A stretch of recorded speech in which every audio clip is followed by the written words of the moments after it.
शास्त्र की किताब फिलेमोन, छोटा ही पत्री है, पौलुस ने लिखी है फिलेमोन। इब्रानियों तो पहला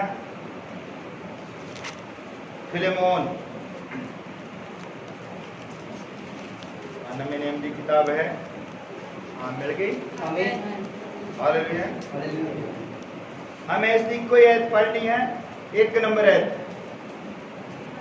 लिखतम पौलुस जेड़ा मसीह यीशु दा बंधुआ हाँ अते भरा तिमोथियस अगे योग फिलेमोन साडे प्यारे अते नाल दे काम करने वाले। आओ असीं अपनी अखां बंद कर दें, अपने सिरां झुकाएं। प्रभु यीशु तेरा बहुत धन्यवाद करते हैं इस वचन के लिए। और पिता असीं चाहते हैं कि तू इस वचन नूं साडे उपर खोल और ये साडे सिरां दे उत्तों दी ना लंघ जाए पिता, ये साडे दिलां दे विच घर करे और असीं इस दे उत्ते अमल करन वाले बने। हुण बड़े इस विच मदद कर, ये दुआ प्रभु यीशु मसीह दे नाम विच आमीन। आप तुसीं सब बैठ सकते हो।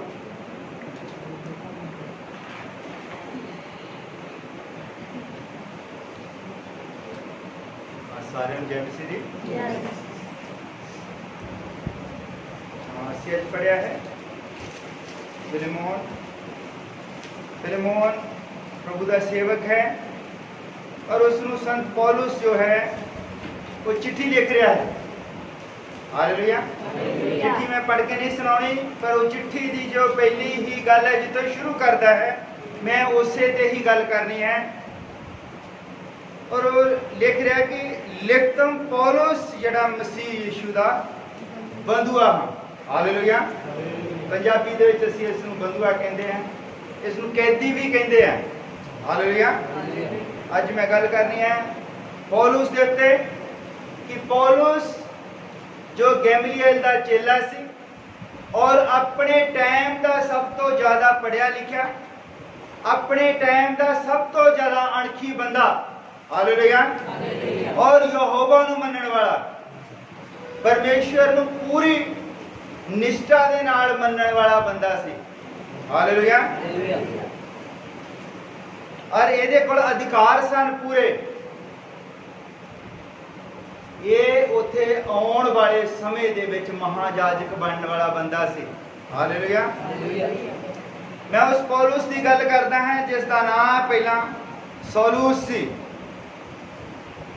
ये परमेश्वर तो अलावा अगर कोई दूसरे किसी नूं कोई परमेश्वर कह दिंदा सी तो उन्होंने चुक लियाउंदे सी उतों जाके। हालेलुया। ये कहंदे सी कि यीशु मसीह नां दा बंदा एक होया है, वो परमेश्वर किस तरह हो सकता है। हालेलुया। क्योंकि परमेश्वर आत्मा है, परमेश्वर नूं देखा नहीं जा सकता। ये बहुत अणखी बंदा सी। जेड़े लोग प्रभु यीशु मसीह नूं परमेश्वर करके मानते सी, जिते जिते भी वो संगतियां करते सी, ये उत्थे जाते सीगे और भवन दे विचों जेड़ा भवन सुलेमान ने बनाया सी उत्थे जेड़े याजक सीगे बड़े उन्हां तो चिट्ठी लेके जाते सीगे कि उत्थे बंदे भी इदां यीशु मसीह नूं परमेश्वर करके मानते आ। वो की करते सी उत्थों फिर उस बंदे नूं जेड़ा उत्थे कोई मुखिया हुंदा सी उन्हां नूं चुक लिआउंदे सीगे, चुक के लिया के उन्होंने मारते सीगे। जिस तरह स्तिफान नाम का एक बंदा सी वो प्रभु यीशु मसीह नूं परमेश्वर करके प्रचार करता सी। हालेलुया। कोई प्रचार करता है कि प्रभु यीशु मसीह तो अलावा कोई परमेश्वर है नहीं। जब इन्हों पता लगा सौलुस हुणां नूं, सौलुस ही पौलुस का दूसरा नाम है। हालेलुया। इन्हीं उत्थे चले गए और ओदे नाल जिहड़े बंदे सीगे उन्होंने स्तिफान नूं पत्थर मार मार के मारिया। हालेलुया। और उहदी मौत दे विच ये बंदा जिहड़ा सहमत सी। और जद इस बंदे नूं एक दिन प्रभु यीशु मसीह दे दर्शन और जिद्दां ही यीशु मसीह दे दर्शन होए ये घोड़े दे तो उल्ट के थले डिग्या और इन्हें एक आवाज सुनी, ये सौलुस, ये सौलुस तो मैनू क्यों सताउंदा है। और इसने देखा कि ये तो आसमान तो आवाज आ रही है और चमकदी बत्ती है कि परमेश्वर तो बिना ये होर कोई नहीं हो सकता। वो कहता प्रभु मैं तेनू किवें सताउंदा है। ਉਹ ਕਹਿੰਦਾ ਤੂੰ ਮੇਰੇ ਮੰਨਣ ਵਾਲਿਆਂ ਨੂੰ ਸਤਾਉਂਦਾ ਹੈ, ਇਸ ਲਈ ਤੂੰ ਮੈਨੂੰ ਸਤਾਉਂਦਾ ਹੈ। ਹਾਲੇਲੂਇਆ। ਔਰ ਮੈਂ ਇਸ ਦੀ ਗੱਲ ਕਰਦਾ ਹਾਂ ਕਿ ਉਸ ਤੋਂ ਬਾਅਦ ਜਦ ਯਿਸੂ ਮਸੀਹ ਦੇ ਦਰਸ਼ਨ ਹੋਏ, ਉਸ ਤੋਂ ਬਾਅਦ ਇਹਦਾ ਜੀਵਨ ਬਦਲੀ ਹੋ ਗਿਆ। और उस तो बाद ये पत्रियां लिखदा ने, 14 पत्रियां लिखियां। और किसी पत्री दे विच लिखदा कि मैं मसीह दा दास हां, और किसी पत्री दे विच लिखदा मैं मसीह दा रसूल हां, और किसी पत्री दे विच लिखदा मैं मसीह दा प्रचारक हां। और जिहड़ी सब तो जबरदस्त किताब लिखदा है पत्री फिलेमोन नूं, ਉਹਦੇ ਵਿੱਚ ਲਿਖਦਾ ਮੈਂ ਪ੍ਰਭੂ ਯਿਸੂ ਮਸੀਹ ਦਾ ਕੈਦੀ ਹਾਂ। ਹਾਲੇਲੂਇਆ। ਕਿਉਂਕਿ ਕੈਦੀ ਦੀ ਆਪਣੀ ਕੋਈ ਮਰਜ਼ੀ ਨਹੀਂ ਹੁੰਦੀ। ਕੈਦੀ ਆਪਣੀ ਮਰਜ਼ੀ ਦੇ ਨਾਲ ਸੌ ਨਹੀਂ ਸਕਦਾ, ਆਪਣੀ ਮਰਜ਼ੀ ਦੇ ਨਾਲ ਉੱਠ ਨਹੀਂ ਸਕਦਾ, ਔਰ ਆਪਣੀ ਮਰਜ਼ੀ ਦੇ ਨਾਲ ਉਹ ਕੁਝ ਖਾ ਨਹੀਂ ਸਕਦਾ। ਹਾਲੇਲੂਇਆ। ਇਹਨੂੰ ਕਿਸੇ ਨੇ ਕੈਦੀ ਨਹੀਂ ਬਣਾਇਆ, ਆਪ ਨੇ ਇਹਨੂੰ ਕਿਸੇ ਨੇ ਬੰਨਿਆ ਕਿ ਇਹਨੂੰ ਕੋਈ ਕੈਦ ਕੀਤੀ ਹੋਵੇ। ਪਰ ਨਹੀਂ, ਜਦ ਦਾ ਵਚਨ ਦੇ ਨਾਲ ਸਾਹਮਣਾ ਹੋਇਆ ਤਾਂ ਇਹਨੇ ਆਪਣੇ ਆਪ ਨੂੰ ਵਚਨ ਦੇ ਗੁਲਾਮ ਕਰ ਦਿੱਤਾ। हालेलुया। और असी भी आज यीशु मसीह दे कैदी बनना है। हालेलुया। अगर असी ये कहते हैं कि असी प्रभु यीशु मसीह दे पैरोकार हैं, प्रभु यीशु मसीह दे दास हैं, प्रभु यीशु मसीह दे बंधुए हैं, और उत्थे प्रभु यीशु मसीह ने कहा है कि चोरी ना करो। अगर असी चोरी करते हैं तो असी बगावत करते हैं, क्योंकि जिहड़ा कैदी है अपनी मर्जी दे नाल कुछ नहीं कर सकता। कैदी देखिया कदी? कैदी नूं कड़ियां लगियां हुंदियां, कैदी दे पैरां नूं बेड़ियां बन्नियां हुंदियां। कैदी तां अपनी मर्जी दे नाल बैठ भी नहीं सकता और अपनी मर्जी दे नाल खड़ा भी नहीं हो सकता। हालेलुया। ये उस तरह का कैदी नहीं है, ये वचन का कैदी है। आत्मिक तौर पे प्रभु यीशु मसीह का कैदी है कि जिस तरह मैनू प्रभु यीशु मसीह चलाना चाहता मैं उसे ही तरह चलना है। हालेलुया। और एक कैदी की जिंदगी बारे तुसीं जानते हैं। ये जब जेल दे विच सीगा, कैद दे विच सीगे, इहो ते तिमोथियस उस कैद दे विचों इत्थे लिखदा चिट्ठी। हालेलुया। संत पौलुस इसने ब्याह नहीं कराया, इसने सारा जीवन जिन्ना बचिया सी प्रभु यीशु मसीह नूं समर्पित कीता। हालेलुया। एक गल्ली बाती प्रचारक नहीं सी। इसने क्या कि प्रचार गल्ली बाती नहीं है, प्रचार की जेड़ा है वो जीवन है। हालेलुया। ये पुलपिट प्रचार करने वास्ते नहीं है, पुलपिट तुहाडा अपना जीवन है। हालेलुया। लोग तुहानू जो देखते हैं इत्थे खड़े होकर असीं बहुत वड्डियां वड्डियां गल्लां कर सकते हैं कि एक दूजे नूं प्रेम करो, पर प्रेम करना बहुत औखा काम है। दुनिया दे विच कोई काम है बंदा जिहड़ा नहीं कर सकता, वो है प्रेम। क्योंकि प्रेम उन्हें सानू करना सिखाया है।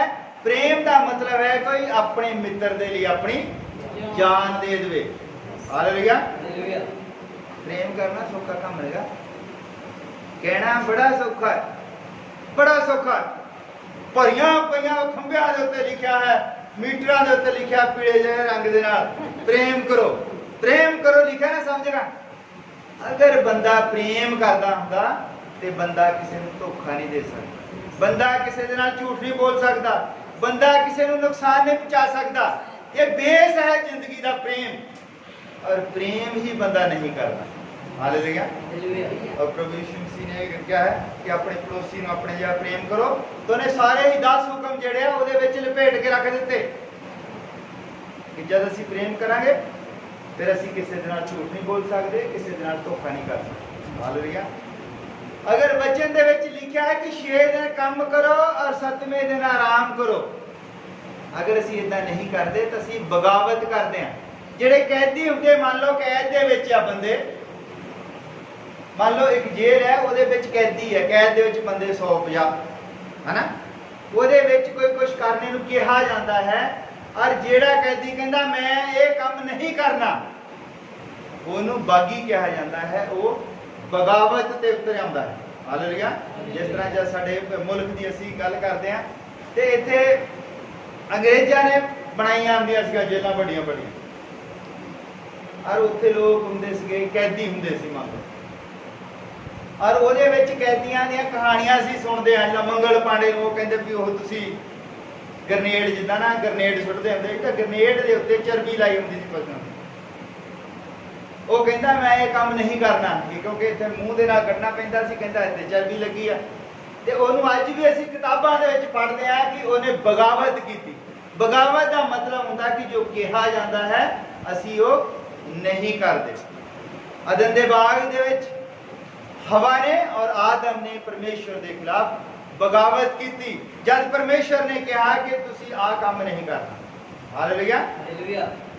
ਉਹਨਾਂ ਨੂੰ ਕਿਹਾ ਕਿ ਤੁਸੀਂ ਸਭੋ ਕੁਝ ਕਰ ਸਕਦੇ ਹੋ ਪਰ ਹੁਕਮ ਨਹੀਂ ਤੋੜਨਾ।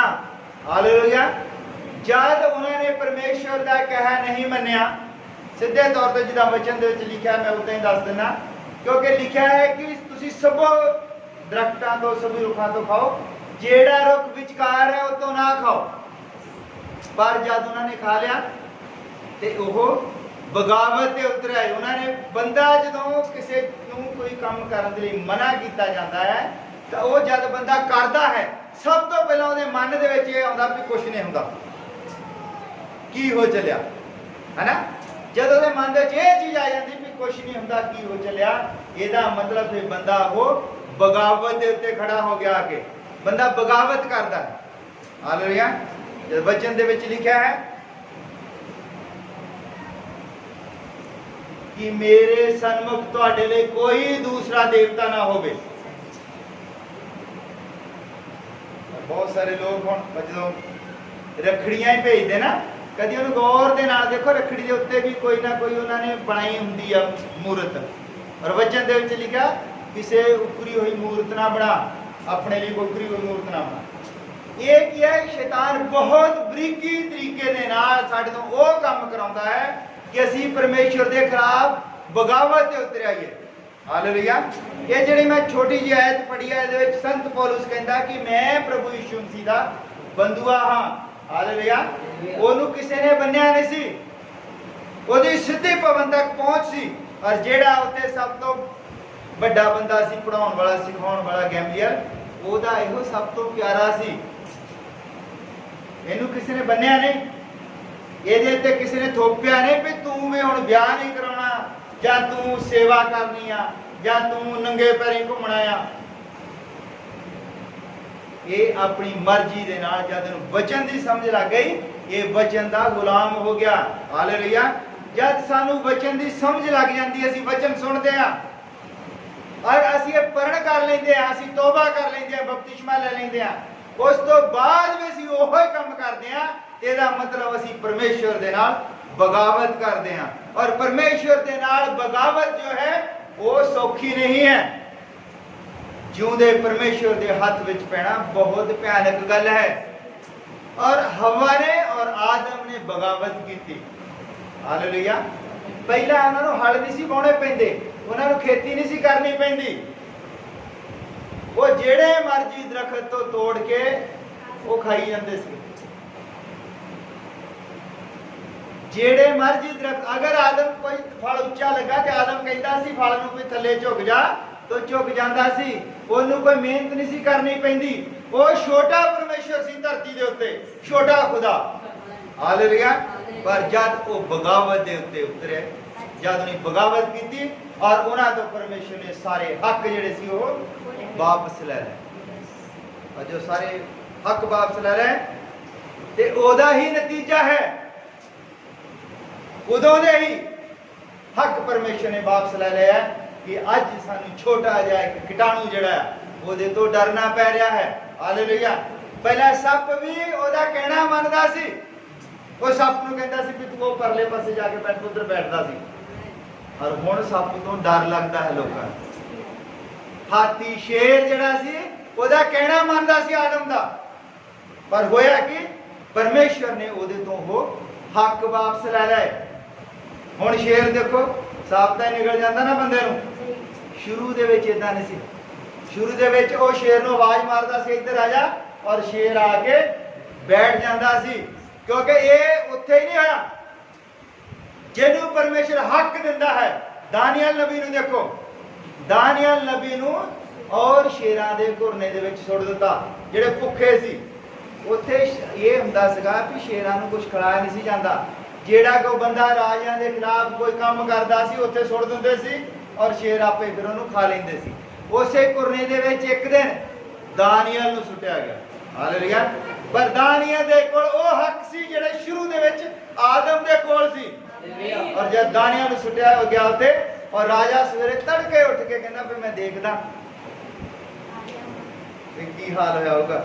ਔਰ ਉਹਨੇ ਦੇਖਿਆ ਇੱਕ ਸ਼ੇਰ ਦੇ ਉੱਤੇ ਉਹ ਸਿਰ ਰੱਖ ਕੇ ਪਿਆ ਔਰ ਇੱਕ ਸ਼ੇਰ ਦੇ ਉੱਤੇ ਉਹਨੇ ਦਬਾ ਰੱਖੀ। ਹਾਲੇਲੂਇਆ। ਕਿਉਂਕਿ ਉਹਦੇ ਕੋਲ ਉਹ ਹੱਕ ਸੀ ਜਿਹੜਾ ਪਰਮੇਸ਼ਰ ਬੰਦੇ ਨੂੰ ਦਿੰਦਾ, ਕਿਉਂਕਿ ਉਹ ਕਦੀ ਪਰਮੇਸ਼ਰ ਦੀ ਬਗਾਵਤ ਦੇ ਵਿੱਚ ਨਹੀਂ ਉਤਰਿਆ। ਹਾਲੇਲੂਇਆ। ਜਦ ਅਸੀਂ ਵੀ ਪਰਮੇਸ਼ਰ ਦੇ ਹਜ਼ੂਰ ਦੇ ਵਿੱਚ ਆਉਂਦੇ ਹਾਂ ਅਸੀਂ ਇਹ ਜਾਣ ਲੈਂਦੇ ਹਾਂ ਕਿ ਪਰਮੇਸ਼ਰ ਸਾਡੇ ਤੋਂ ਕੀ ਚਾਹੁੰਦਾ ਹੈ, ਫਿਰ ਅਸੀਂ ਉਹ ਨਹੀਂ ਕਰਦੇ ਤੇ ਅਸੀਂ ਬਗਾਵਤ ਤੇ ਉਤਰਦੇ ਹਾਂ। ਔਰ ਜਦ ਅਸੀਂ ਪਰਮੇਸ਼ਰ ਦੀ ਬਗਾਵਤ ਦੇ ਉਤਰਦੇ ਹਾਂ ਤੇ ਫਿਰ ਸਾਨੂੰ ਬਿਮਾਰੀਆਂ ਘੇਰਦੀਆਂ, ਫਿਰ ਸਾਨੂੰ ਕਰਜ਼ੇ ਘੇਰਦੇ, ਫਿਰ ਸਾਨੂੰ ਟੈਨਸ਼ਨਾਂ ਘੇਰਦੀਆਂ। ਹਾਲੇਲੂਇਆ। ਜਦ ਸਾਡੇ ਕੋਲ ਹੱਕ ਹੁੰਦੇ ਹਨ ਅਸੀਂ ਬਿਮਾਰੀ ਨੂੰ ਦਬਕਾ ਮਾਰ ਸਕਦੇ ਹਾਂ। ਹਾਲੇਲੂਇਆ। ਅਸੀਂ ਪ੍ਰਾਰਥਨਾ ਕਰਦੇ ਹਾਂ ਔਰ ਬਿਮਾਰੀ ਸਾਨੂੰ ਛੱਡ ਕੇ ਫਿਰ ਚਲੀ ਜਾਂਦੀ ਹੈ ਜਦ ਸਾਡੇ ਕੋਲੋਂ ਹੱਕ ਹੁੰਦੇ ਹਨ। ਪਰ ਜਦ ਅਸੀਂ ਹਮੇਸ਼ਾ ਉਹਦੀ ਬਗਾਵਤ ਤੇ ਉਤਰਦੇ ਹਾਂ ਉਹ ਸਾਨੂੰ ਕਹਿੰਦਾ ਹੈ ਕਿ ਐਤਵਾਰ ਨੂੰ ਕੰਮ ਨਾ ਕਰੋ, ਆਰਾਧਨਾ ਕਰੋ, ਹੈ ਨਾ। ਔਰ ਅਸੀਂ ਸੋਚਦੇ ਹਾਂ ਕਿ ਅਸੀਂ ਆਪਣੀ ਕਿਉਂ ਦਿਹਾੜੀ ਭਰਨੀ ਵੀ 400-500 ਰੁਪਏ ਦੀ, ਉਹਦੇ ਨਾਲ ਅਸੀਂ ਬਰਕਤਾਂ ਨਹੀਂ ਲੈ ਸਕਦੇ ਕਿਉਂਕਿ ਉਹ ਜਿਹੜਾ ਪੈਸਾ ਧਨ ਦੌਲਤ ਜੋ ਹੈ ਉਹਦੇ ਹੱਥ ਵਿੱਚ ਹੈ। ਹਾਲੇਲੂਇਆ। ਉਹ ਜਿਹਨੂੰ ਚਾਹੁੰਦਾ ਹੈ ਉਹਨੂੰ ਦੇ ਸਕਦਾ ਹੈ। ਹਾਲੇਲੂਇਆ। ਤੁਸੀਂ ਜਿੰਨਾ ਮਰਜ਼ੀ ਟੁੱਟ ਕੇ ਮਰ ਜਾਓ, ਜਿੰਨੇ ਮਰਜ਼ੀ ਕੰਮ ਕਰ ਲਓ, ਲੋਕ ਕਹਿੰਦੇ ਨਾ ਬੜੀ ਮਿਹਨਤ ਕਰੀਦੀ, ਬਹੁਤ ਕੁਝ ਕਰੀਦਾ, ਪੈਸੇ ਪਤਾ ਨਹੀਂ ਕਿੱਥੇ ਚਲ ਜਾਂਦੇ ਕਿਉਂਕਿ ਤੁਸੀਂ ਪਰਮੇਸ਼ਵਰ ਦੀ ਬਗਾਵਤ ਤੇ ਉਤਰੇ ਹੋ ਔਰ ਪੈਸੇ ਉਹਦੇ ਕੋਲ ਹੈ। ਹਾਲੇਲੂਇਆ। ਉਹ ਤਾਂ ਤੁਹਾਡੇ ਕੋਲ ਆਉਂਦੇ ਬਾਅਦ ਚ ਹੈ ਤਾਂ ਫਿਰ ਚੱਲ ਪਹਿਲਾਂ ਜਾਂਦੇ, ਖਰਚਾ ਪਹਿਲਾਂ ਤਿਆਰ ਹੋਇਆ ਹੁੰਦਾ, ਤੁਹਾਨੂੰ ਪੈਸੇ ਉਧਰੋਂ ਬਾਅਦ ਚ ਮਿਲਣੇ ਹੁੰਦੇ ਔਰ ਖਰਚਾ ਪਹਿਲਾਂ ਤਿਆਰ ਹੋਇਆ ਹੁੰਦਾ ਕਿੱਥੇ ਲੱਗਣੇ ਕਿੱਥੇ ਆ, ਹੈਨਾ। ਇਸ ਲਈ ਕਦੀ ਵੀ ਪਰਮੇਸ਼ਵਰ ਦੀ ਬਗਾਵਤ ਦੇ ਉੱਤੇ ਨਾ ਉਤਰੋ। ਹਾਲੇਲੂਇਆ। ਉਹਦੇ ਅਧੀਨ ਰਹੋ। ਇਹਦਾ ਮਤਲਬ ਅਧੀਨ, ਜਦ ਅਸੀਂ ਪਰਮੇਸ਼ਵਰ ਦੇ ਅਧੀਨ ਹੋ ਜਾਂਦੇ ਆ ਤਾਂ ਫਿਰ ਉਹਦੀ ਜ਼ਿੰਮੇਵਾਰੀ ਹੈ ਸਾਡਾ ਖਿਆਲ ਰੱਖਣਾ। ਜਦ ਖੁਸ਼ੀ ਦੇ ਨਾਲ ਕੋਈ ਬੰਦਾ ਕਿਸੇ ਦੇ ਅਧੀਨ ਹੋ ਜਾਵੇ, ਪਰਮੇਸ਼ਵਰ ਨੇ ਸਾਨੂੰ ਆਜ਼ਾਦ ਮਰਜ਼ੀ ਦੇ ਬਣਾਇਆ ਹੈ, ਉਹ ਸਾਨੂੰ ਗੁਲਾਮ ਬਣਾ ਕੇ ਨਹੀਂ ਰੱਖਣਾ ਚਾਹੁੰਦਾ। ਪਰ ਜਦ ਬੰਦਾ ਖੁਸ਼ੀ ਦੇ ਨਾਲ ਉਹਦਾ ਗੁਲਾਮ ਹੋ ਜਾਵੇ ਤਾਂ ਫਿਰ ਉਹ ਭੁੱਖਾ ਨਹੀਂ ਮਰਨ ਦਿੰਦਾ। ਮੰਨ ਲਓ ਤੁਹਾਡੇ ਕੋਲ ਹੀ ਕੋਈ ਬੰਦਾ ਆ ਜਾਵੇ ਵੀ ਮੈਂ ਵੀ ਤੁਹਾਡੇ ਕੋਲ ਨਾ, ਮੈਂ ਤੁਹਾਡਾ ਗੁਲਾਮ ਹੈ, ਤੁਸੀਂ ਮੈਨੂੰ ਭਾਂਡੇ ਧੋਣ ਲਾ ਦਿਓ, ਤੁਸੀਂ ਮੈਨੂੰ ਜਿਹੜਾ ਮਰਜ਼ੀ ਕੰਮ ਕਰਾਓ, ਮੈਂ ਤੁਹਾਡੇ ਕੋਲ ਹੀ ਰਹਿਣਾ, ਮੈਂ ਤੁਹਾਡਾ ਗੁਲਾਮ ਹੈ। ਫਿਰ ਤੁਸੀਂ ਕੀ ਉਹਨੂੰ ਭੁੱਖਾ ਮਰਨ ਦਿਓਗੇ? ਨਹੀਂ। ਤੁਸੀਂ ਕਹਿਣਾ ਚਲੋ ਕੋਈ ਨਹੀਂ ਕੰਮ ਕਰੀ ਜਾਊਗਾ ਥੋੜਾ ਬਹੁਤਾ ਨਾ ਜੋ ਵੀ ਹੈਗਾ। ਇਸ ਲਈ ਜਦ ਅਸੀਂ ਪਰਮੇਸ਼ਵਰ ਦੇ ਅਧੀਨ ਹੋ ਜਾਂਦੇ ਫਿਰ ਉਹ ਸਾਨੂੰ ਕਿਸੇ ਚੀਜ਼ ਦੀ ਕਮੀ ਨਹੀਂ ਰਹਿਣ ਦਿੰਦਾ। ਹਾਲੇਲੂਇਆ। ਪਹਿਲਾਂ ਸਵਰਗ ਰਾਜ ਦੀ ਖੋਜ ਕਰੋ। स्वर्ग राज की है, स्वर्ग राज प्रभु यीशु मसीह का जीवन है। प्रभु यीशु मसीह खुद है स्वर्ग राज। हालेलुया। जब ਅਸੀਂ स्वर्ग राज की खोज करते हैं फिर ਉਹਨੂੰ ਆਪੇ ਹੀ पता है ਇਹਨੂੰ किस चीज की जरूरत है। हालेलुया। जब छोटा बच्चा है, मान लो कोई छोटा बच्चा है, जब ਉਹਨੇ स्कूल जाना है, जो भी करना है, ਉਹਨੂੰ नहीं पता ਹੁੰਦਾ ਕਿਹੜੀ चीज की जरूरत है। ਉਹਦੇ ਮਾਂ-ਪਿਓ ਨੂੰ ਪਤਾ ਹੁੰਦਾ ਹੈ ਇਹਨੂੰ ਬੈਗ ਚਾਹੀਦਾ, ਇਹਨੂੰ ਪੈਨ ਚਾਹੀਦੇ, ਪੈਨਸਲ ਆਪਣੇ ਆਪ ਹੀ ਲਿਆ ਕੇ ਉਹਦੇ ਬੈਗ ਦੇ ਵਿੱਚ ਪਾ ਦਿੰਦੇ ਆ, ਹੈਨਾ। ਇਸੇ ਤਰ੍ਹਾਂ ਜਦ ਅਸੀਂ ਪਰਮੇਸ਼ਵਰ ਦੇ ਅਧੀਨ ਹੁੰਦੇ ਆ ਤੇ ਉਹਨੂੰ ਪਤਾ ਹੈ ਕਿ ਬੰਦੇ ਨੇ ਹੁਣ ਦੁਨੀਆ ਦੇ ਵਿੱਚ ਵਿਚਰਨਾ ਹੈ, ਇਹਨੂੰ ਕਿਸ ਚੀਜ਼ ਦੀ ਜ਼ਰੂਰਤ ਹੈ। ਹਾਲੇਲੂਇਆ। ਆਪਣੇ ਆਪ ਨੂੰ ਉਹਦੇ ਸਰੈਂਡਰ ਕਰੋ। ਪ੍ਰਭੂ ਯਿਸੂ ਮਸੀਹ ਨੇ ਕਿਹਾ स्वर्ग ਦਾ ਰਾਜ ਛੋਟੇ ਬਾਲਕਾਂ ਵਰਗਾ। ਛੋਟੇ ਬਾਲਕਾਂ ਦਾ ਮਤਲਬ ਇਹ ਹੈ जो अपने आप सोच नहीं सकता, अपने आप कोई फैसला नहीं ले सकता, मतलब कि पूरी तरह से परमेश्वर के उत्ते डिपेंड होवे। छोटे बालका वर्गा इस करके नहीं कहा छोटे बालका ने जाना है ते साडे वर्गे बंदे का कोई फिर है ही नहीं। इदा है असी अपने आप को छोटे बालका वर्गे बनाना है कि प्रभु सानू नहीं पता असी किदां जीना है, ਅਸੀਂ ਕਿੱਦਾਂ ਕਰਨਾ ਹੈ, ਇਹ ਪ੍ਰਭੂ ਦੀ ਮਰਜ਼ੀ ਹੈ। ਫਿਰ ਜਦ ਅਸੀਂ ਉਹਦੇ ਅਧੀਨ ਹੋ ਜਾਂਦੇ ਹਾਂ, ਜਿਸ ਤਰ੍ਹਾਂ ਸੰਤ ਪੌਲੁਸ ਹੋ ਗਿਆ। ਹਾਲੇਲੂਇਆ।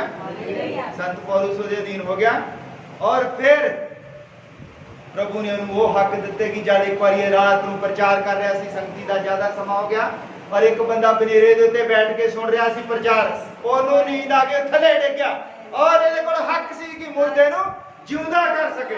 हालेलुया, क्योंकि प्रभु यीशु मसीह दे अधीन सीगा। हालेलुया, लोग हबड़ा दबड़ी मच गई, चिक्का मार गया। मैं कहता कोई नहीं, इन्हें उन्हें चुक्या और उन्हें जफ्फी पा ली और बंदा फिर मुड़ के जिंदा हो गया। हालेलुया, क्योंकि जब असीं परमेश्वर दे अधीन होंदे आ तो फिर वो साडी राखी करता है। जिन्हें भी अपने आप को परमेश्वर दे अधीन किया, हालेलुया, अपनी मर्जी दे नाल कुछ नहीं किया। जिस तरह एलिया सीगा, एलिया ने परमेश्वर दे अपने आप को अधीन किया और परमेश्वर ने कहा भी तू हुण उत्थे नाले ते चल जा, क्योंकि इधर सोका पै गया है और नाले दे उत्ते थोड़ा बहुत पानी है और कहां तेरे खाण दा बंदोबस्त करनगे। उन्हें कोई सवाल नहीं किया भी कहां कितों करनगे, जब पानी उत्थे नाले दे विच पानी थोड़ा जा, पर उन्हें अपने आप को अधीन किया। हालेलुया, और जब उन्हें प्रभु दे अगे प्रार्थना की कि बारिश बंद हो जाए तो बारिश नहीं हुई। जब तक उन्हें कहा नहीं कि बारिश आ जाए उदों तक बारिश नहीं आई, क्योंकि वो परमेश्वर दे अधीन सीगा बंदा। हालेलुया, जेड़ा भी परमेश्वर दे अधीन है, अधीनता शब्द जेड़ा सानू बड़ा वो लगता कि कितना बंदा किसी दे अधीन हो सकता। अधीन हो जाना अपनी मर्जी दे नाल ना बैठना ना उठना।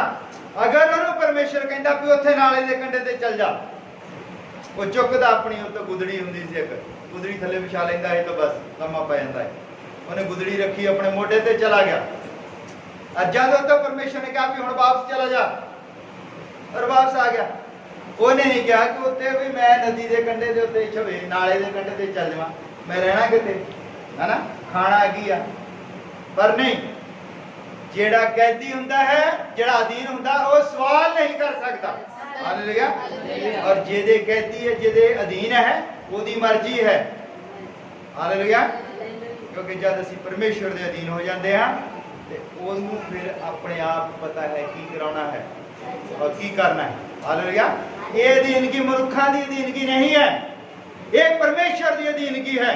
हालेलुया, और परमेश्वर उस बंदे को अपने अधीन ही नहीं बना के रखता हमेशा, जो गुलाम हो गया और फिर गुलाम ही रहे, इदा नहीं है। हालेलुया, फिर वो बंदे राजा नूं अपने अधीन कर लेंदे। जेड़ा बंदा परमेश्वर दे अधीन हो जाता और दुनिया उहदे अधीन होंदी है फिर। हालेलुया, हालेलुया, और जेड़े परमेश्वर दे अधीन नहीं रहे, सौल वर्गे, और परमेश्वर ने उन्हां तो राज लैके एक छोटे बच्चे नूं दे दिता। हालेलुया, परमेश्वर दे अपने आप को अधीन करो, कभी भी परमेश्वर दे खिलाफ ना खड़े होवो। अगर परमेश्वर ने कहा है कि 6 दिन काम करो और 1 दिन आराम करो, आराम का मतलब नहीं कहा कि सौ जाओ पखा ला के। परमेश्वर दे आराम की गल, उहदे आराम दे विच आओ, उहदी आराधना करो, उहदी उस्तत करो, उहदी वडियाई करो कि तुम मैनूं 6 दिन प्रभु सामभ के रखिया है। 7वां दिन आराम है, सबत कहंदे इहनूं। हालेलुया, और 7वां दिन जिहड़ा 1 दिन परमेश्वर नूं दो। अगर असीं नहीं दिंदे हां ते असीं परमेश्वर दे खिलाफ बगावत करदे हां, फिर असीं कुछ नहीं पा सकदे। रोटी पानी तो तुसीं खाई जाओगे क्योंकि तुसीं मेहनत करदे हो। वो दयालु परमेश्वर है, बिल्कुल भी सारे रास्ते नहीं बंद कर दिंदा, पर जेड़ियां बरकतां उन्हें तुहानूं एक्स्ट्रा देनियां वो बंद कर दिंदा है वो। हालेलुया, फिर तुसीं हैंड टू माउथ ही रह जांदे आ भी दिहाड़ी ला ली ठीक है और नहीं लाई ना सी। हालेलुया, पर जेड़े प्रभु दे अधीन हैं, जेड़े कहंदे प्रभु मैं 6 दिन ही काम करना है, मैं 7वें दिन काम नहीं करना। हालेलुया, और मैं एक टीचर दी तुहानूं कहानी सुणादा। एक टीचर सीगा, वो पढ़ाउंदा सीगा और कई मुल्कां दे विच ऐतवार दी छुट्टी नहीं हुंदी। नेपाल दे विच भी ऐतवार दी छुट्टी नहीं हुंदी, तुहानूं पता साडे लागे नेपाल है, ऐतवार दी छुट्टी नहीं हुंदी, वो शनिवार दी करदे। और दुबई दे विच शुक्रवार दी छुट्टी हुंदी, ऐतवार दी छुट्टी नहीं हुंदी। वो एक टीचर सीगा, वो कहंदा पे मैं ऐतवार नूं संगति करया करनी और प्रचार भी वो करदा सी। और जब पता लग्या उत्ते दी सरकार नूं कहंदे नहीं तू एक चीज चुन ला, जां तां तू अपनी नौकरी चुन ला या फिर तू अपना परमेश्वर चुन ला। हालेलुया। और वो बड़ा उदास, उसका एक बच्चा सी और शाम को आके बड़ा उदास या वो बैठा अपने कुर्सी के उत्ते और उसकी वाइफ और बच्चा कहते की होया? वो कहता भी बहुत बड़ी समस्या के फस गया। अज स्कूल वाले कहते भी जा तो अपना परमेश्वर चुन ला या फिर तू नौकरी चुन ला। ਉਹਦਾ छोटा बच्चा कहता डैडी उधर ਤੁਹਾਡੇ ਹੱਥ ਦੇ ਵਿੱਚ ਬਾਈਬਲ ਫੜੀ ਬਹੁਤ ਵਧੀਆ ਲੱਗਦੀ ਹੈ। ਸਕੂਲੇ ਜਾਂਦੇ ਨਹੀਂ ਕਹਿੰਦਾ ਤੁਸੀਂ ਚੰਗੇ ਲੱਗਦੇ। छोटा ਜਿਹਾ ਬੱਚਾ और उन्हें पढ़न कर लिया भी मेरी नौकरी जाती तो जावे पर मैं ऐतवार नूं प्रभु का प्रचार करना ही करना है। और उस तो बाद की होया और हुण परिवार तो पालना ही सीगा। वो फिर किसी कंपनी च लग गया जी कंपनी कंस्ट्रक्शन का काम करती सी, कंस्ट्रक्शन का काम करती सी और उत्थे जो काम करी जाते तो उत्थे उन्होंने का जिहड़ा असली बंदा सी जिहड़ा हिसाब किताब करता सी वो चला गया, काम छड्ड के चला गया तो बड़ा औखा काम हो गया। पर वो कहते कोई बंदा लभो जिहड़ा हिसाब कर सकता हो हिसाब का। तो एक बंदा कहता साडे कोल तो मैथ दा टीचर है इत्थे काम ते लगा। वो कहते वो किदां? कहंदा वो नौकरी तो कढ दित्ता ते इत्थे साडे नाल काम करदा। कंपनी वाले कहंदे बुलाओ उहनूं और उहनूं बुलाया। वो कहंदे तुसीं चंगे पढ़े लिखे चलो तुसीं अज तो सारा हिसाब किताब करना। और वो मैथ का टीचर सीगा उन्हें जो काम संभालिया जिते 80 बंदे करते सीगे उन्हें हिसाब लाया भी 80 बंदे नहीं इतने 60 बंदे काम कर सकते हैं। इन्ना लोहा लग सकता इन्ना। कंपनी वाले ने की किया उन्हों पक्का कर दिता उत्ते और वह वधिया तरीके से प्रमोशन कर दिता और कंपनी को हौली हौली बहुत ज़्यादा फायदा होने लग पाया। फिर कंपनी कहती भी तुसी कोई काम नहीं करना, तुसी सिर्फ हिसाब किताब ही चेक करना। हालेलुया। फिर वो चाहे ऐतवार सोमवार सारा ही हफ्ता भावें प्रचार करे परमेश्वर ने ਉਹਦੇ ਲਈ बंदोबस्त कर दिता। परमेश्वर के अधीन कर दिता। हालेलुया। ਉੱਥੇ ਖਰੇ ਉਹਨੂੰ 12-1400 ਰੁਪਇਆ ਤਨਖਾਹ ਮਿਲਦੀ ਸੀਗੀ और एक कंपनी ਦੇ ਵਿੱਚ ਉਹ ਮਾਲਕ ਤੋਂ ਬਾਅਦ ਦੂਜੇ ਨੰਬਰ ਤੇ ਆ ਗਿਆ ਉਹ ਕਿਉਂਕਿ ਉਹ ਕਦੀ ਘਾਟਾ ਨਹੀਂ ਸੀ ਪੈਣ ਦਿੰਦਾ। ਸਾਰਾ ਹਿਸਾਬ ਕਿਤਾਬ ਪਹਿਲਾਂ ਲਾ ਲੈਂਦਾ ਸੀ। ਇੰਨਾ ਸੀਮੈਂਟ ਲੱਗਣਾ, ਇੰਨਾ ਸਰੀਆ ਲੱਗਣਾ, ਇੰਨੇ ਬੰਦੇ ਲੱਗਣੇ ਔਰ ਇੰਨੇ ਘੰਟਿਆਂ ਦੇ ਵਿੱਚ ਕੰਮ ਹੋ ਜਾਣਾ। ਉਹ ਠੇਕਾ ਦਿੰਦਾ ਕਿ ਤੁਸੀਂ ਭਾਵੇਂ 7 ਘੰਟਿਆਂ 'ਚ ਕਰ ਦਿਓ ਚਾਹੇ 6 ਘੰਟਿਆਂ 'ਚ ਕਰ ਦਿਓ। ਉਹਨੇ ਕਦੀ ਘਾਟਾ ਨਹੀਂ ਪੈਣ ਦਿੱਤਾ ਕੰਪਨੀ ਨੂੰ और परमेश्वर ने फिर उस बंदे ਨੂੰ ਆਪਣੇ ਲਈ ਇਸਤੇਮਾਲ ਕੀਤਾ। जब असीं प्रभु के अधीन अपने आप ਨੂੰ कर लेंदे आ ਉਹਨੂੰ ਲੱਗਾ ਹੋਣਾ थोड़ी देर कि मैं टीचर आ मैं पढ़ाਉਂਦਾ आ है ना। पर ਉੱਥੇ ਉਹ ਬੰਦਿਆਂ ਦੇ ਗੁਲਾਮ ਸੀਗਾ ਜਿਹਨੇ ਉਸ ਨੂੰ ਕੱਢ ਦਿੱਤਾ। पर जब बंदा परमेश्वर के अधीन आता है परमेश्वर की गुलामी बंदा कबूल करता है तो परमेश्वर ने वो सारी कंपनी उसके अधीन कर दी। हालेलुया। सारी कंपनी उसके अधीन कर दी। प्रभु है वो चाहता है कि असीं उसकी अधीनगी करिए। अधीनगी का मतलब वो सानू गुलाम बना के नहीं रखना चाहता पर असीं उसके हुक्मां नूं मनीए। असीं जद मर्जी सौ जाने जद मर्जी खाते जो मर्जी खाइए सानू मना नहीं करता जो मर्जी पहनीए पर असीं उहदे वचन के अनुसार पहनांगे तो फिर वो सानू बरकत देवेगा। हालेलुया। असीं वाहियात जिहे कपड़े पा के टैट जिहियां पजामियां या जीना पा के है ना ते असीं परमेश्वर के खिलाफ खड़े हुंदे आ। हर चीज़ की आदत नहीं बनानी चाहिए। जदों असीं किसी चीज़ की आदत बना लैंदे आ ते असीं उस आदत दे भी अधीन हो जाते हैं, उस आदत दे गुलाम हो जाते हैं। असीं परमेश्वर की गुलामी नूं छड्ड के उस आदत दे गुलाम हो जाते हैं। असीं परमेश्वर के अधीन रहना है और दुनिया की कोई भी चीज़ सानू अपने अधीन ना कर सके। हालेलुया। असीं कई तरीकों के नाल अधीन हो जाते। कई बार साडा कोई बहुत प्यारा मित्र हुंदा है वो सानू कहंदा भी नहीं भी ऐतवार का कोई नहीं एक दिन छड़ दे आपां उत्थे जाना ही जाना। असीं ये परमेश्वर के खिलाफ बगावत करते हाँ। असीं जिंदगी दे विच अगर कुछ पाना है अगर असीं परमेश्वर तो कुछ लेना है तो परमेश्वर देखना चाहता है कि बंदा मेरे अधीन है कि नहीं है, बंदा मेरे उत्ते डिपेंड है कि नहीं है।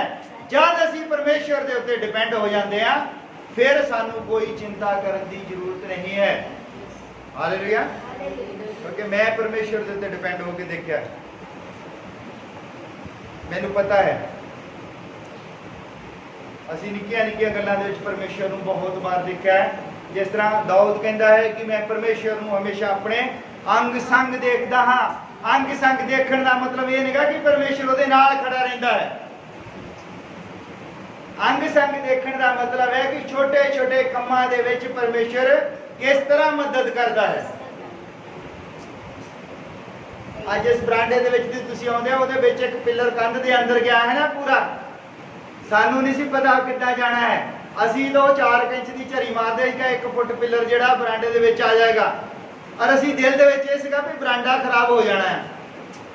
और बंदे ने थोड़ा जिहा कट के जो इदां मारन लगे ना, थोड़ा जिहा तोड़िया सी और उत्तों किन्ना सारा अपने आप ही टुट के डिग गया। वो बंदा कहता टुट गया। मैं कहा देखते की होया। मैं कहा नहीं, परमेश्वर ने जगह बना के दी भी पिलर नूं अंदर कर दो, बरांडा ना खराब हो जाए। ये निक्कियां निक्कियां चीज़ां दे विच परमेश्वर साडे नाल भी हुंदा है जद असीं परमेश्वर दे अपने आप नूं अधीन कर लैंदे हां। देखण नूं छोटी गल लगदी है ना, ते निक्की जी गल है। बरांडा खराब हो जाना, 1 फुट मोहरे पिलर हुंदा ना रुकावट, पर वो पता नहीं कि ना इक्को ही बंदे काम करदे, इन्हां नूं पता है इक्को ही इट अखीर ते जिहड़ी तां बक्खी पर वो ही खड़ी रही, बाकी सारा डिग गया अपने आप ही, और असीं उत्थों ही पिलर जिहड़ा खड़ा कर दिता। ये परमेश्वर है। जद बंदा परमेश्वर दे अपने आप नूं अधीन करता है तो परमेश्वर नूं पता है फिर कितना काम करना है, फिर वो साडी बुद्धि नूं चला दिंदा है। परमेश्वर तो डरन दा मतलब है वो साडी बुद्धि नूं चला दिंदा है। वचन दे विच लिखिया है यहोवा दा भय बुद्धि की शुरुआत है। जब असीं परमेश्वर तो डरते हैं, उहदे अधीन होंदे हैं, तो फिर साडी बुद्धि भी अपने आप चल पैंदी है। हालेलुया। जिहड़ियां चीज़ां दा सानू नहीं पता हुंदा किदां करनियां, वो फिर परमेश्वर सानू अपने आप दसदा रहिंदा है। इसलिए दाऊद कहता कि मैं परमेश्वर नूं अपने हमेशा अंग संग देखदा हां, क्योंकि जद वो डर गया एक बारी और झाड़ी दे विच लुकिया सीगा कि हुण लड़ना किदां है, और फिर उसने देखा कि झाड़ियां दे उत्तों दी किसी बंदे दे चलण दी आवाज आ रही है। वो उठ के खड़ा हो जाता कि मेरा परमेश्वर हुण आ गया। हालेलुया। फिर उठ के खड़ा हो जाता हो युद्ध दे लई। हालेलुया। जद परमेश्वर दे असीं अपने आप नूं अधीन कर दिंदे हां, यहोशुआ ने परमेश्वर दे अधीन कीता अपने आप नूं, और जद उहदे सामने 5 मुल्कां दी फौज आ गई लड़न दे लई, और वो परमेश्वर दे अधीन सीगा, और परमेश्वर खुद आके उसका सेनापति बन गया। हालेलुया। और फिर जब तक उसने सारी सेना खत्म नहीं की, 5 राजा की सेना ने खत्म नहीं की, उदों तक परमेश्वर ने सूरज भी नहीं डूबन दिता। हालेलुया। क्योंकि जब बंदा अपने आप को परमेश्वर के अधीन कर लेंदा है, तो फिर इदां लगता है राजे के अधीन होंदा है ना मोरे सेनापति, परमेश्वर खुद उसका सेनापति बन गया युद्ध दे विच। हालेलुया। फिर यहोशुआ दे सामने कोई टिक नहीं सकिया। हालेलुया। और उत्थे ही अधीनगी दी गल जेहड़े जिन्हें अपने आप को अधीन नहीं किया, अकान सी एक, और जब उन्हें कहा कि कोई भी चीज उतों तुसीं चुक के नहीं लियानी, सब कुछ नष्ट कर दो। और अकान ने की कीता, उत्थे देखा सोना पिया आया, वो सोना चक के लिया के अपने घर वो दब लिया। और उस तो बाद जब दोबारा लड़न गए, आई छोटा जिहा शहर से उत्थे लड़न गए, और उत्थे थोड़े जे लोगों ने इन्होंने दड़ाता इसराइलियां नूं वापस, और 36 बंदे मर गए। और यहोशुआ परमेश्वर दे अगे बैठा कपड़े पाड़ के सिर च स्वाह पा के कहता प्रभु आज तक इसराइल की सेना ने कभी पिठ नहीं दिखाई, हुण की होया? तो परमेश्वर ने कहा तेरी सेना दे विच बगावत हुई है। हालेलुया। परमेश्वर बगावत नूं पसंद नहीं करता। अगर साडे तो कोई गलती हो जाती है, उहदे मूहरे डिगो, उहदे मोर गोडे पार होवो, उन्हें दसो प्रभु मैं इस काबिल नहीं है, मेरी आदत है वो पै गई है, तू ही है मैंने इस आदत तो छुड़ा सकता।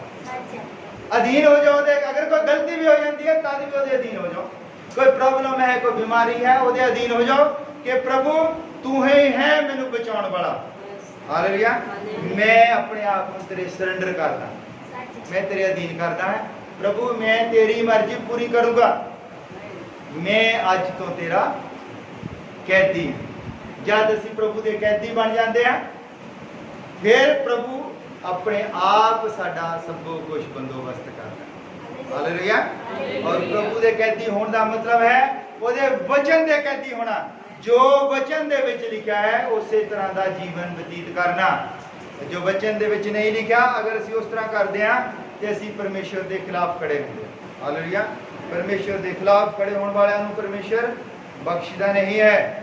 ਵਚਨ ਦੇ ਵਿੱਚ ਲਿਖਿਆ ਹੈ ਕਿ ਜਦ ਉਸਨੇ ਹਰੀ ਮੂਲ ਟਹਿਣੀ ਨੂੰ ਨਹੀਂ ਛੱਡਿਆ ਤੇ ਬਈ ਸੁੱਕੀ ਹੋਈ ਟਹਿਣੀ ਨੂੰ ਕਿਵੇਂ ਛੱਡੇਗਾ। ਸੁੱਕੀ ਹੋਈ ਟਹਿਣੀ ਅਸੀਂ ਹਾਂ। ਜਿਹੜੇ ਲੋਕ ਉਸ ਦਾ ਆਪਣਾ ਕੁਣਬਾ ਹੈ। ਇਸਰਾਏਲ ਨੂੰ ਪਰਮੇਸ਼ਰ ਨੇ ਆਪ ਡੀਲ ਕੀਤਾ। ਇਸਰਾਏਲ ਨੂੰ ਪਰਮੇਸ਼ਰ ਨੇ ਆਪ ਬਣਾਇਆ। ਯਾਕੂਬ ਨੂੰ ਪਰਮੇਸ਼ਰ ਨੇ ਅਸ਼ੀਸ਼ ਦਿੱਤੀ ਕਿ ਤੂੰ ਯਾਕੂਬ ਨਹੀਂ, ਤੂੰ ਅੱਜ ਤੋਂ ਇਸਰਾਏਲ ਹੋਵੇਂਗਾ। ਹਾਲੇਲੂਇਆ।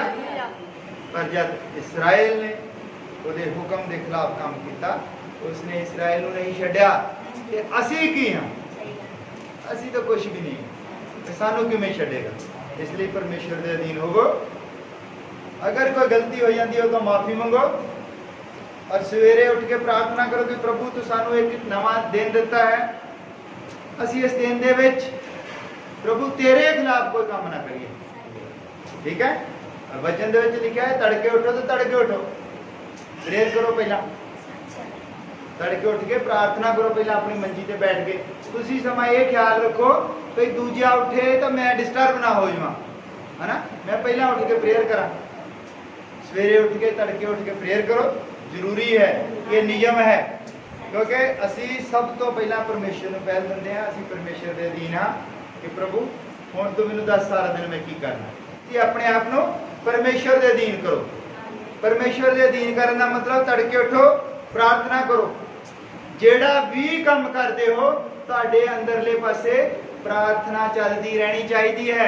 ਜਦ ਕੋਈ ਭੈਣ ਰਸੋਈ ਦੇ ਵਿੱਚ ਵੜਦੀ ਹੈ ਔਰ ਆਪਣੀ ਗੈਸ ਸਿਲੰਡਰ ਚਲਾਉਂਦੀ ਹੈ, ਧੰਨਵਾਦ ਕਰੇ ਕਿ ਪ੍ਰਭੂ ਤੂੰ ਮੈਨੂੰ ਉਹ ਲੱਕੜੀਆਂ ਤੇ ਉਹ ਗੋਹੇ ਨੂੰ ਫੂਕਾਂ ਮਾਰਨ ਤੋਂ ਛੁਡਾਇਆ। ਇਹ ਤਾਂ ਪਹਿਲਾਂ ਅੱਧਾ ਘੰਟਾ ਲੱਗ ਜਾਂਦਾ ਫੂਕਣੇ ਨਾਲ, ਫੂਕਾਂ ਮਾਰਦੇ ਮਾਰਦੇ, ਹਨਾ। ਅੱਖਾਂ ਲਾਲ ਹੋ ਜਾਂਦੀਆਂ ਸੀ। ਜਿੱਦਾਂ ਅੱਗ ਬਾਲਣੀ ਵੀ ਇੱਕ ਯੁੱਧ ਹੁੰਦਾ ਆ। ਕਈਆਂ ਨੂੰ ਬਾਲਣੀ ਹਜੇ ਤੱਕ ਨਹੀਂ ਅੱਗ ਬਾਲਣੀ ਆਈ, ਕਈਆਂ ਨੂੰ ਅੱਗ ਨਹੀਂ ਬਾਲਣੀ ਆਉਂਦੀ ਨਾ, ਉਹ ਬਾਜਾ ਮਾਰ ਦਿੰਦੇ ਅੱਗ ਬਾਲ ਕੇ ਦਿਓ। ਕਈ ਵਾਰੀ ਹੁੰਦਾ ਅੱਗ ਬਾਲਣਾ ਵੀ ਇੱਕ ਕਲਾ, ਅੱਗੇ ਨਹੀਂ ਬਲਦੀ 2-2 ਘੰਟੇ, ਹਨਾ। ਅੱਧੀ ਕਿ ਸਵਾਹ ਲੱਗ ਜਾਂਦੀ, ਮੂੰਹ ਨੂੰ ਪਸੀਨਾ ਪਸੀਨਾ ਹੋ ਜਾਂਦੇ। ਉਹਦਾ ਧੰਨਵਾਦ ਕਰੋ ਕਿ ਪ੍ਰਭੂ ਤੂੰ ਵਧੀਆ ਇੰਤਜ਼ਾਮ ਕੀਤਾ ਹੈ ਨਾ।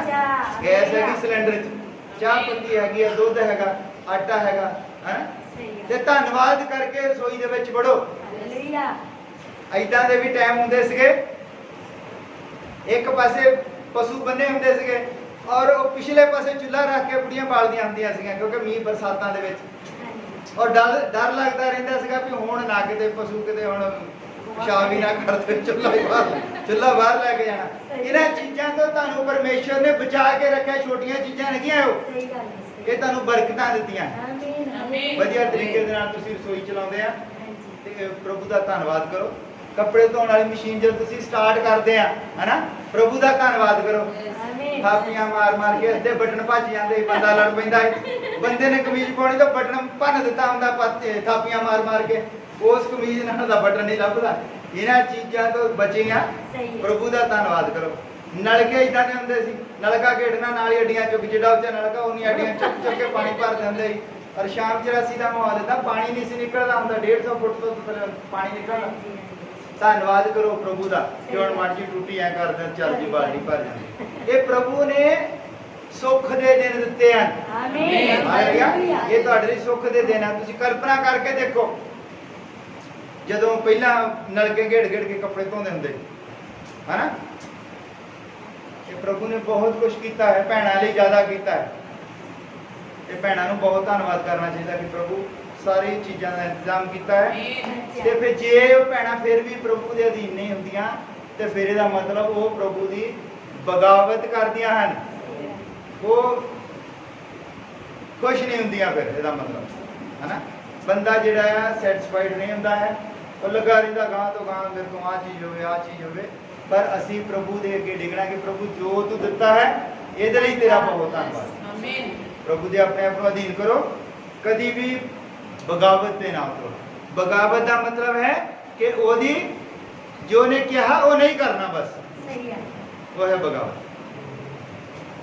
ਫਿਰ ਜਦ ਤੁਸੀਂ ਲਾ ਲਓ ਵੀ ਜਦ ਕੋਈ ਬੱਚਾ ਵੀ ਹੁੰਦਾ ਹੈ, ਜਦ ਆਪਣੇ ਮਾਂ ਪਿਓ ਦੇ ਅਧੀਨ ਨਹੀਂ ਹੁੰਦਾ, ਬਗਾਵਤ ਤੇ ਉਤਰਿਆ ਹੁੰਦਾ, ਤੇ ਮਾਂ ਪਿਓ ਕੀ ਕਰਦਾ, ਕਹਿੰਦੇ ਵੀ ਇਹਨੂੰ ਬੇਦਖਲ ਕਰ ਦਿੱਤਾ, और जब बाहर ਉਹਦਾ ਕਿਤੇ ਕੋਈ ਪੰਗਾ ਪੈ ਜਾਂਦਾ ਉਹ ਵਿੱਚ ਜਦੋਂ ਘਰ ਆਉਂਦੇ ਤਾਂ ਉਹ ਅਖਬਾਰ ਦਾ ਛੋਟਾ ਜਿਹਾ ਟੁਕੜਾ ਹੁੰਦਾ ਇਦਾਂ ਦਿਖਾਉਂਦੇ ਕਹਿੰਦੇ ਅਸੀਂ ਤਾਂ ਬੇਦਖਲ ਕੀਤਾ ਹੈ ਨਾ। ਪਰ ਜੇ ਬੱਚਾ ਮਾਂ ਪਿਓ ਦੇ ਅਧੀਨ ਹੈ ਫਿਰ ਬਾਹਰ ਕੁਝ ਹੋ ਜਾਂਦਾ ਫਿਰ ਮਾਂ ਪਿਓ ਆਪਣਾ ਸਾਰਾ ਜ਼ੋਰ ਲਾ ਦਿੰਦਾ ਵੀ ਸਾਡੇ ਬੱਚੇ ਨੂੰ ਕੋਈ ਆਂਚ ਨਾ ਆਵੇ ਹੈ ਨਾ। ਇਦਾਂ ਹੀ ਪਰਮੇਸ਼ਰ ਚਾਹੁੰਦਾ ਹੈ। ਪਰਮੇਸ਼ਰ ਨੇ ਇਹ ਸਾਨੂੰ ਸਭ ਕੁਝ ਧਰਤੀ ਦੇ ਉੱਤੇ ਕਰਕੇ ਦਿਖਾਇਆ ਵੀ ਮੈਂ ਵੀ ਇਦਾਂ ਹੀ ਕਰਨਾ। ਔਰ ਵਚਨ ਦੇ ਵਿੱਚ ਲਿਖਿਆ ਤੁਸੀਂ ਦੁਨਿਆਵੀ ਪਿਤਾ ਹੋ ਕੇ ਆਪਣੇ ਬੱਚਿਆਂ ਨੂੰ ਚੰਗੀਆਂ ਚੀਜ਼ਾਂ ਦੇਣੀਆਂ ਜਾਣਦੇ ਹੋ ਤਾਂ ਮੈਂ ਸਵਰਗੀ ਪਿਤਾ ਜਿਹਦੇ ਕੋਲ ਸਭ ਕੁਝ ਹੈ ਕਿਉਂ ਨਾ ਤੁਹਾਨੂੰ ਚੰਗੀਆਂ ਚੀਜ਼ਾਂ ਦੇਵੇਗਾ। ਇਸ ਲਈ ਉਹਦੇ ਅਧੀਨ ਕਰੋ। ਆਓ ਅਸੀਂ ਖੜੇ ਹੋ ਜਾਂਦੇ ਹਾਂ, ਪ੍ਰਾਰਥਨਾ ਕਰਦੇ ਹਾਂ ਕਿ ਪ੍ਰਭੂ ਤੂੰ ਸਾਨੂੰ ਅੱਜ ਦੱਸਿਆ ਹੈ, ਅਸੀਂ ਚਾਹੁੰਦੇ ਹਾਂ ਕਿ ਅਸੀਂ ਤੇਰੇ ਅਧੀਨ ਹੋਈਏ ਪ੍ਰਭੂ। ਕੁਝ ਆਦਤਾਂ ਹਨ ਜਿਨ੍ਹਾਂ ਦਾ ਕਰਕੇ ਮੈਂ ਤੇਰੇ ਤੋਂ ਦੂਰ ਹਾਂ ਔਰ ਮੈਂ ਚਾਹੁੰਦਾ ਹਾਂ ਕਿ ਉਹ ਆਦਤਾਂ ਮੇਰੀਆਂ ਛੁੱਟਣ। ਅਸੀਂ ਉਹ ਆਦਤਾਂ ਤੋਂ ਨਿਜਾਤ ਪਾਈਏ। ਹੋ ਸਕਦਾ ਕੋਈ ਬੰਦਾ ਸਿਗਰਟ ਬੀੜੀ ਪੀਂਦਾ ਹੋਵੇ ਜਾਂ ਕੋਈ ਤੰਬਾਕੂ ਖਾਂਦਾ ਹੋਵੇ, ਸ਼ਰਾਬ ਪੀਂਦਾ ਹੋਵੇ, ਕਿ ਇਦਾਂ ਦੀਆਂ ਆਦਤਾਂ ਹੁੰਦੀਆਂ ਜਿਨ੍ਹਾਂ ਆਦਤਾਂ ਤੋਂ ਬੰਦਾ ਨਹੀਂ ਛੁੱਟ ਸਕਦਾ। ਔਰ ਅਸੀਂ ਪ੍ਰਾਰਥਨਾ ਕਰੀਏ ਆਪਣੀਆਂ ਛੋਟੀਆਂ ਛੋਟੀਆਂ ਆਦਤਾਂ ਤੋਂ ਅਸੀਂ ਨਿਜਾਤ ਪਾਈਏ ਔਰ ਪੂਰਨ ਤੌਰ ਤੇ ਆਪਣੇ ਆਪ ਨੂੰ ਅਸੀਂ ਪ੍ਰਭੂ ਦੇ ਅਧੀਨ ਕਰੀਏ। ਆਪਣੀਆਂ ਅੱਖਾਂ ਬੰਦ ਕਰਦੇ ਹਾਂ, ਸਿਰਾਂ ਝੁਕਾਉਂਦੇ ਹਾਂ, ਪ੍ਰਾਰਥਨਾ ਕਰਦੇ ਹਾਂ। ਔਰ ਜਿਹੜੀਆਂ ਆਦਤਾਂ ਤੋਂ ਅਸੀਂ ਨਹੀਂ ਛੁੱਟ ਸਕਦੇ, ਸਾਡੇ ਵਿੱਚ ਕੁਝ ਬੁਰੀਆਂ ਆਦਤਾਂ ਹਨ, ਅਸੀਂ ਚਾਹੁੰਦੇ ਹਾਂ ਕਿ ਪ੍ਰਭੂ ਤੂੰ ਸਾਨੂੰ ਉਹਨਾਂ ਆਦਤਾਂ ਤੋਂ ਛੁਡਾ। ਭਾਵੇਂ ਉਹ ਲੇਟ ਉੱਠਣ ਦੀ ਆਦਤ ਹੋਵੇ, ਪ੍ਰਾਰਥਨਾ ਨਾ ਕਰਨ ਦੀ ਆਦਤ ਹੋਵੇ। ਅਸੀਂ ਕਈ ਵਾਰ 2 ਮਿੰਟ ਬੈਠਦੇ ਹਾਂ ਬਸ, ਉਹ ਰੈਡੀ ਰਟਾਈ ਪ੍ਰਾਰਥਨਾ ਸਾਡੀ ਜੀਵ ਦੇ ਉੱਤੇ ਹੁੰਦੀ। ਪ੍ਰਭੂ ਤੇਰਾ ਧੰਨਵਾਦ ਤੂੰ ਅੱਜ ਦਾ ਦਿਨ ਦਿੱਤਾ ਹੈ। ਔਰ ਪਿਤਾ ਅਸੀਂ ਇਸ ਤਰ੍ਹਾਂ ਦੀਆਂ ਪ੍ਰਾਰਥਨਾ ਨਾ ਕਰੀਏ। ਪਿਤਾ ਅਸੀਂ ਉਹ ਪ੍ਰਾਰਥਨਾ ਕਰੀਏ ਕਿ ਤੇਰੇ ਨਾਲ ਸਾਡੀ ਗੱਲਬਾਤ ਹੋਵੇ। ਪ੍ਰਭੂ ਤੇਰਾ ਧੰਨਵਾਦ ਕਰਦੇ ਪ੍ਰਭੂ ਯਿਸੂ ਮਸੀਹ। ਔਰ ਸਾਡੇ ਵਿੱਚ ਬਹੁਤ ਸਾਰੀਆਂ ਆਦਤਾਂ ਹਨ, ਉਹ ਚਾਹੇ ਫੋਨ ਤੇ ਲੱਗਣ ਦੀ ਆਦਤ ਹੋਵੇ। ਔਰ ਪਿਤਾ ਅਸੀਂ ਚਾਹੁੰਦੇ ਹਾਂ ਕਿ ਤੂੰ ਸਾਨੂੰ ਸਾਰੀਆਂ ਆਦਤਾਂ ਤੋਂ ਨਿਜਾਤ ਦੇ ਔਰ ਜਿਸ ਤਰ੍ਹਾਂ ਦੇ ਤੂੰ ਸਾਨੂੰ ਬਣਾਉਣਾ ਚਾਹੁੰਦਾ ਹੈ ਅਸੀਂ ਉਸੇ ਤਰ੍ਹਾਂ ਦੇ ਹੋਈਏ। ਔਰ ਪਿਤਾ ਸਾਡੇ ਉੱਤੇ ਕਿਰਪਾ ਕਰ। ਅਸੀਂ ਆਪਣੇ ਆਪ ਨੂੰ ਤੇਰੇ ਅਧੀਨ ਕਰਦੇ ਹਾਂ। ਜਿਸ ਤਰ੍ਹਾਂ ਸੰਤ ਪੌਲੁਸ ਕਹਿੰਦਾ ਹੈ ਕਿ ਮੈਂ ਮਸੀਹ ਦਾ ਕੈਦੀ ਹਾਂ, ਪ੍ਰਭੂ ਅਸੀਂ ਵੀ ਤੇਰੇ ਕੈਦੀ ਬਣਨਾ ਚਾਹੁੰਦੇ ਹਾਂ। ਅਗਰ ਤੂੰ ਸਾਨੂੰ ਕਹੇ ਕਿ ਬੈਠੋ ਅਸੀਂ ਬੈਠੀਏ ਔਰ ਤੂੰ ਕਹੇ ਉੱਠ ਤੇ ਅਸੀਂ ਉੱਠੀਏ। ਪ੍ਰਭੂ ਇਹ ਸਾਡੇ ਲਈ ਔਖਾ ਹੈ ਔਰ ਤੇਰੇ ਲਈ ਸੌਖਾ ਹੈ। ਪ੍ਰਭੂ ਜੋ ਕੰਮ ਸਾਡੇ ਲਈ ਅੰਨ ਹੋਣਾ ਹੈ ਉਹ ਤੇਰੇ ਲਈ ਚੁਟਕੀ ਦਾ ਕੰਮ ਹੈ। ਪ੍ਰਭੂ ਅਸੀਂ ਆਪਣੀਆਂ ਆਦਤਾਂ ਨੂੰ ਤੇਰੇ ਸਾਹਮਣੇ ਰੱਖਦੇ ਹਾਂ ਪਿਤਾ। ਅਸੀਂ ਆਪਣੀਆਂ ਆਦਤਾਂ ਦੇ ਵਿੱਚ ਵਧੀਆ ਤਰੀਕੇ ਦੇ ਨਾਲ ਪਿਤਾ ਜਿਹੜੀਆਂ ਆਦਤਾਂ ਤੂੰ ਚਾਹੁੰਦਾ ਹੈ ਸਾਨੂੰ ਪੈਣ, ਅਸੀਂ ਸਵੇਰੇ ਉੱਠੀਏ, ਪ੍ਰਾਰਥਨਾ ਦੇ ਵਿੱਚ ਜਾਈਏ, ਅਸੀਂ ਜ਼ਰੂਰ ਤੇਰਾ ਵਚਨ ਪੜ੍ਹੀਏ ਔਰ ਪਿਤਾ ਤੂੰ ਸਾਡੇ ਨਾਲ ਗੱਲਬਾਤ ਕਰੇ। ਅਸੀਂ ਚਾਹੁੰਦੇ ਹਾਂ ਕਿ ਅਸੀਂ ਸਿੱਧਤਾ ਵੱਲ ਜਾਈਏ। ਤਾਂ ਪ੍ਰਭੂ ਤੂੰ ਕਿਰਪਾ ਕਰ। ਕੱਲੇ ਕੱਲੇ ਭਾਈ ਭੈਣ ਨੂੰ ਛੂ। ਅਗਰ ਕੋਈ ਬਿਮਾਰ ਹੈ, ਕੋਈ ਟੈਨਸ਼ਨ ਦੇ ਵਿੱਚ ਹੈ ਪਿਤਾ, ਮੈਂ ਪ੍ਰਾਰਥਨਾ ਕਰਦਾ ਹਾਂ ਕਿ ਉਹ ਤੇਰੇ ਨਾਮ ਦੇ ਨਾਲ ਉਹ ਚੰਗਾ ਹੋ ਜਾਵੇ। ਤੂੰ ਕਿਰਪਾ ਕਰ, ਦਇਆ ਕਰ, ਸੰਭਾਲ ਕੇ ਰੱਖ। ਸਭ ਕੁਝ ਤੇਰੇ ਬੇਟੇ ਪ੍ਰਭੂ ਯਿਸੂ ਮਸੀਹ ਦੇ ਨਾਮ ਵਿੱਚ। ਆਮੀਨ।